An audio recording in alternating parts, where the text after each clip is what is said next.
Hello po, Kasinet. Welcome to my channel. Shout out sa inyong lahat. Isang mapagpalang gabi sa ating lahat. To God be the glory.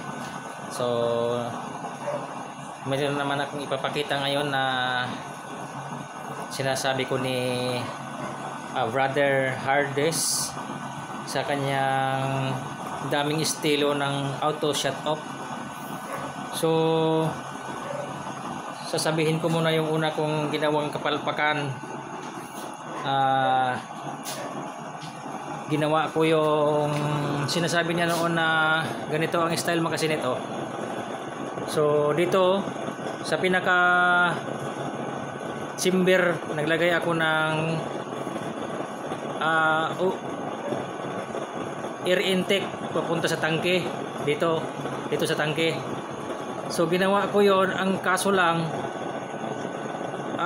nag-iinit, super init, tapos pumasok dito sa tangke ko yung init pati yung pressure.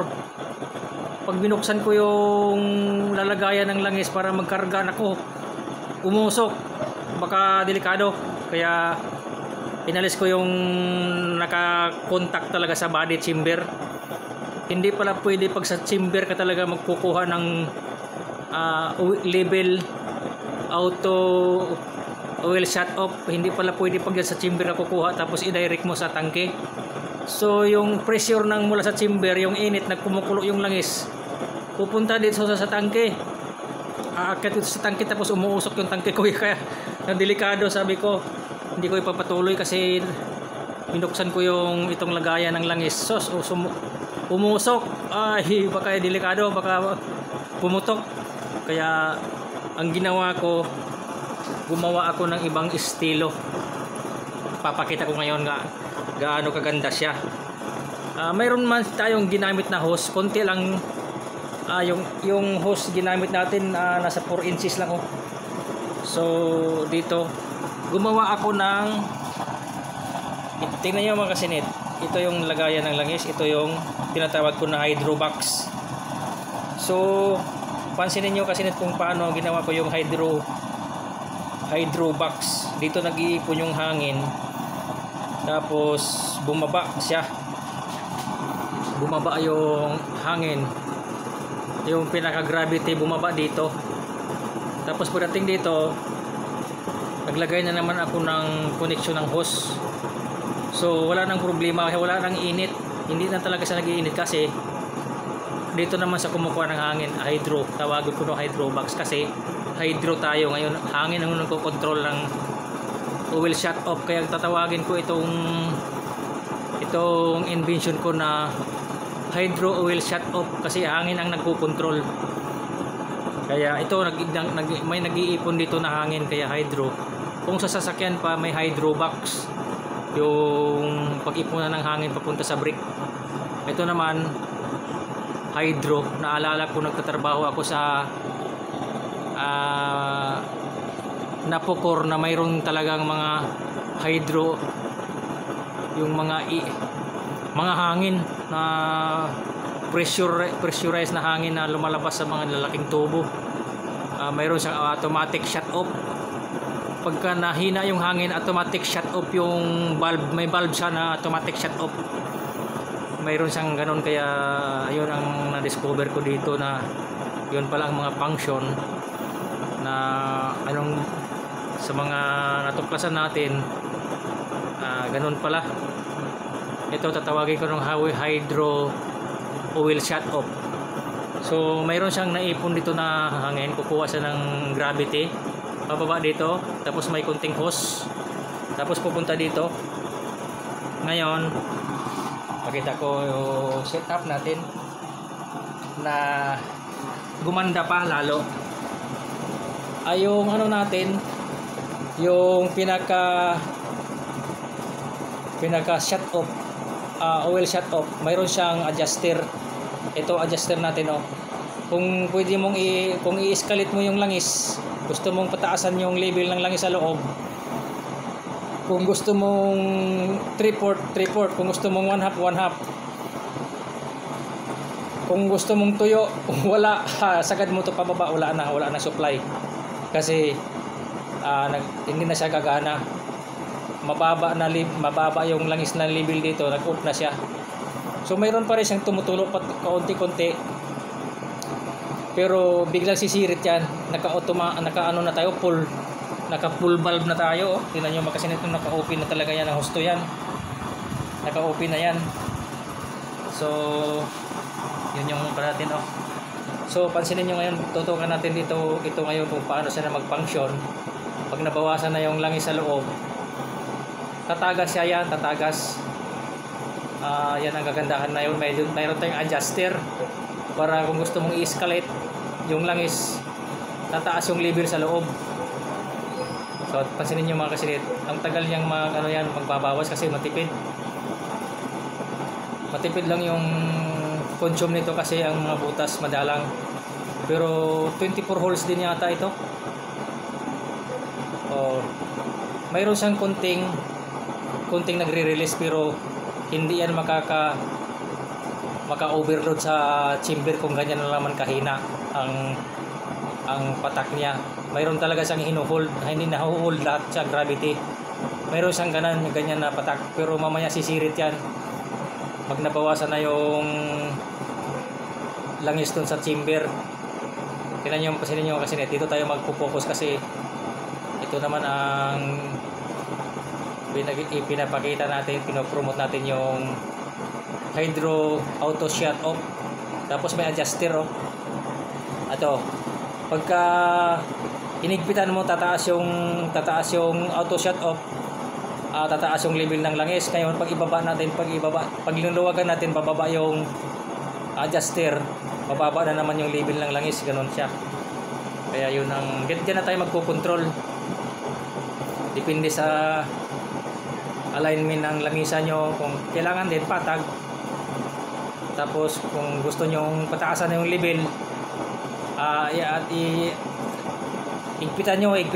Pag igpitan yan, tataas yan. Tignan nyo pakita ko kung paano siya pag inigpitan natin bumulwak diba, kasi tataas yung level. Kaya dito natin makikita yung auto shut off natin, mayroon siyang adjuster. Gaganda na ngayon. Nagtuklasan naman natin na nagkaka-improve na talaga. So pagka hindi pa niya kailangan ng supply sa loob, mayroon din siyang kunting tagas pero hindi niya nakaka-overload kasi ganyan naman kahina yung tagas nila niya kasi ninyo kasi net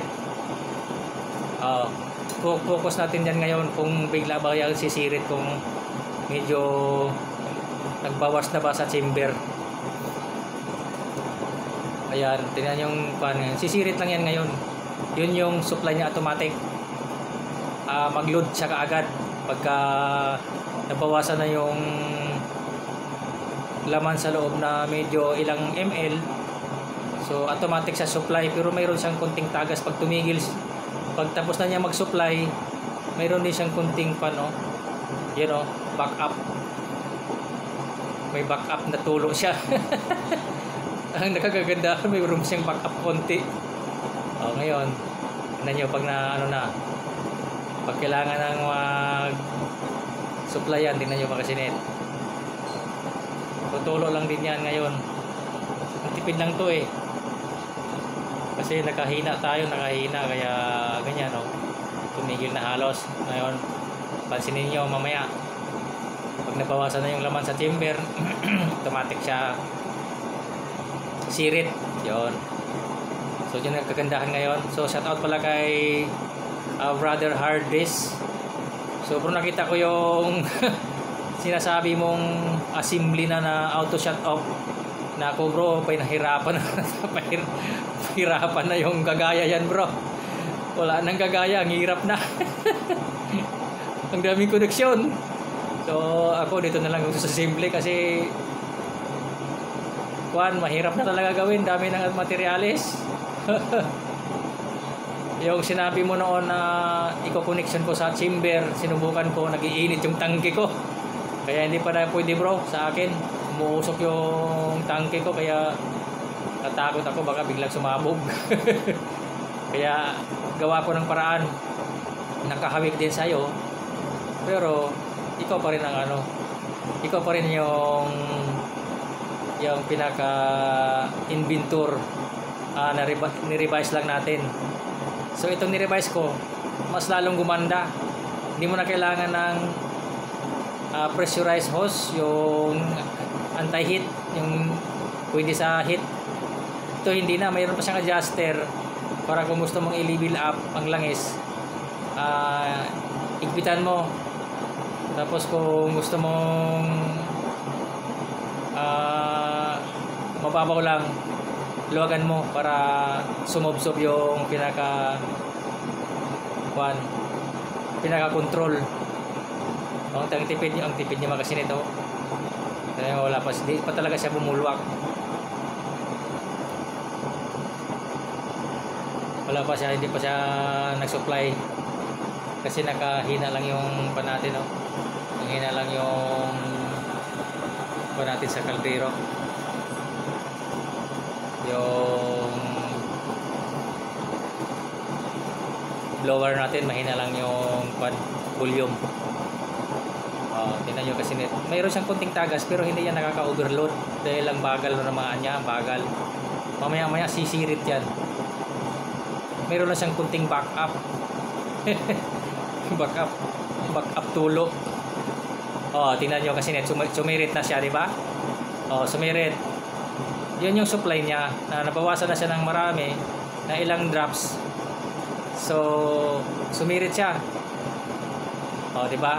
Tapos mayroon na siyang kunting backup na tulo pero hindi siya nakaka-overload yon dahil ilang drops lang yan. Baka 3 seconds isang drops, hindi niya nakaka-overload. Pero ano, tingnan mo kasi nakita nyo na bigla siya nag-supply. Yun yung kagandahan ngayon. Naka full OP na talaga yan. Diba, halos tumigil na eh. Full na yan, naka-full na siya. Ibig sabihin na hold na talaga niya. So kaya na siya sa gravity niya na ganun ang style. Pampasansin nyo kasi netando, no? So mayroon siyang hydro box, tapos pumunta sa baba, tapos pumunta dito, may hose tayo. Ayan, hose yan, hindi naman pressure, ano rin yan, pang tubig yan, pero mayroon siyang ply. Hindi basta-basta kasi may ply. Hindi rin siya basta-basta na puputok dahil mayroon siyang ply. Tapos nag-connection, pupunta dito. Tapos ayan yung connection, paano nag-join yung hose. Ito umiskwala kunti pa ganun doon para suksukan ng hose, tapos umakyat, tapos nag-ilbo 45 degrees pa ganun, tapos bumaba doon sa langis. Yun na. Tapos yung adjuster natin, ito yung adjuster natin, so yung adjuster natin, pagka inigpitan mo, tataas itong auto shut off, tataas ito, kaya tataas din yung level ng langis. Pagkaluwagan mo, bababa yung bababa yung supply sa loob. Kaya ang ganda. Hindi mo na talaga mag-alala na yung steady mong, halimbawa yung mga dati may steady akong binenta, steady na yung niya setup, hindi mo ma-adjustan yon. Kung halimbawa may kunting diferensya, hindi mo siya ma-adjustan ng i-level up yung langis at saka pababaan mo yung langis. Ito mayroon. Ayan, so isip-isip lang. So nakaambag din ako ng padagdag ng kagandahan sa invention ni Brother Hardes. So ito bro, gumanda na kasi may adjuster tayo. Gusto mong pataasan yung level ng langis, igpitan mo lang, aangat yung adjuster natin, aangat yung control. So lalalim na yung langis sa loob, lalalim din dito, kaya medyo malalim yung supply. Tapos pag ibaba mo, so ibig sabihin mababa na naman yung supply doon, yung pinaka level sa tangke, level sa chamber mababa na naman. Kaya ayan, may adjuster tayo. Kaya ito, ganda na to. Tapos yun ang hydro box niya oh. So mayroon siyang kunting patak. Mayroon siyang kunting backup na tulo, pero kung bibilangin natin na sa per second, siguro mga 4 na sikan, isang drop siya, ibig sabihin mabagal siya. Mabagal, oh yan, sumirit, 'di ba? Sumirit na naman oh. Oh, 'di ba? Ayun, 'di ba kasi net? Oh, tingnan mo. Sumirit siya ngayon. Babalik siya sa pagkahina. Oh, hina na masyado. Yung patak niya halos 4 na segundo, isang patak lang siya, ibig sabihin hindi siya maka-overload doon. Kasi yun laman kabagal, kasi hindi talaga niya. Ganoon lang siguro talaga ang set ang nito.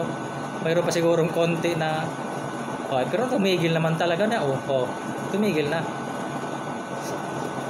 sa full open na yan. Ibig sabihin sa full open na yan kung tutuusin niya sirit na yan ngayon nagpigilan pa nga niya. Ibig sabihin effective na talaga siya. Tapos ang kagandahan, mayroon tayong adjuster. Grabe, gumanda na. So dito na tayo. Di ba tumigil na siya? Yun, mas madaling gawin yung sit up dito. Mula dito, ito na lang, hindi naman to masyado ring mahirap kasi ano ka naman, 45 degree, tapos ganun. So kayang-kaya na yan mga kasinit. Ang pinaganda lang natin na mayroon talagang automatic shut off, saka yung oil regulator na regulated na yung langis natin. Na yung kagandahan sa loob, mayroon talagang steady na level. Ayun oh. Sukatin natin yung level ng langis sa loob. Dahil nag-automatic shut off siya, kung gaano ba ka lalim yung langis sa loob.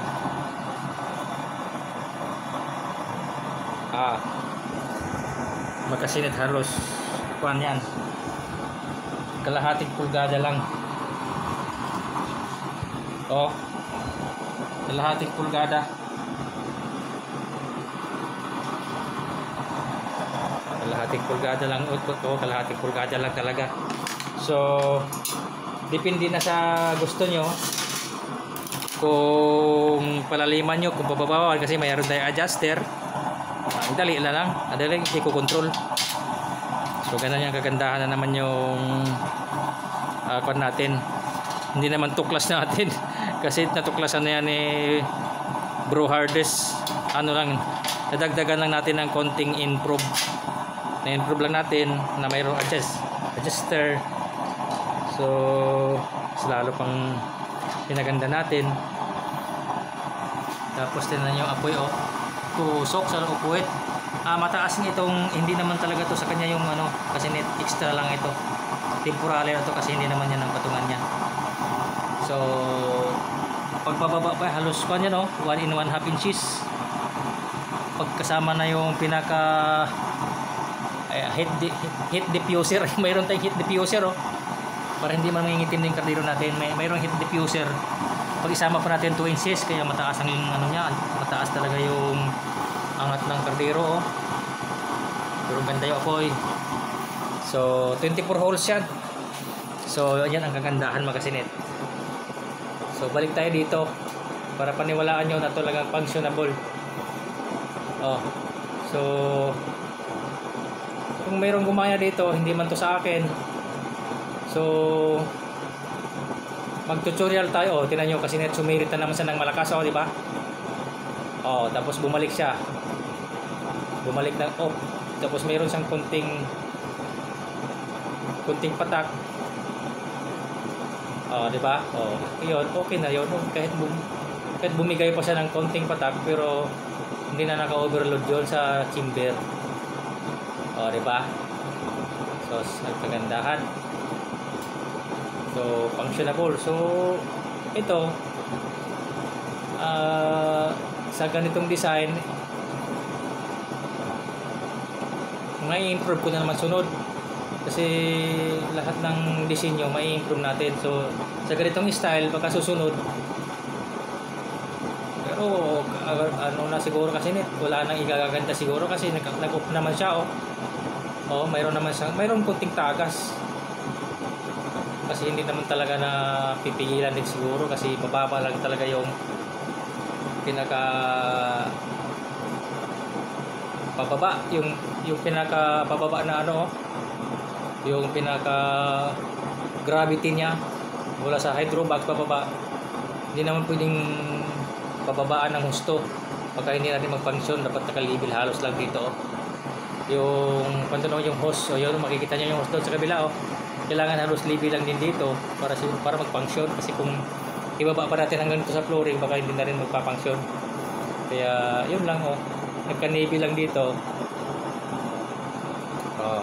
Okay na yun, yung kahit konting tagas okay na yan, hindi yan nakaka-overload. Tapos pagka tinanong naman, kasi kung nasa-short na doon, tatagas lang siya bigla. Tapos kung gusto nyo palaliman, may adjuster tayo, eh. Oh. Ang adjuster, mataas pa ang clearance niya, oh, 1/2 inches pa, oh. So pag pataas pa natin yan, tataas pa yung level sa loob, mag-overflow na rin. So, pero mayroon tayong adjuster para kung tatagilid mong konti, basta kayo na lang magkasinit. Matutunan din nyo yan kung sakaling magawa nyo ng ganitong design. Oh, di ba? Tumigil siya. Pasinin nyo kasi net siguro 4 seconds, isang drop siya, isang, oh, di ba?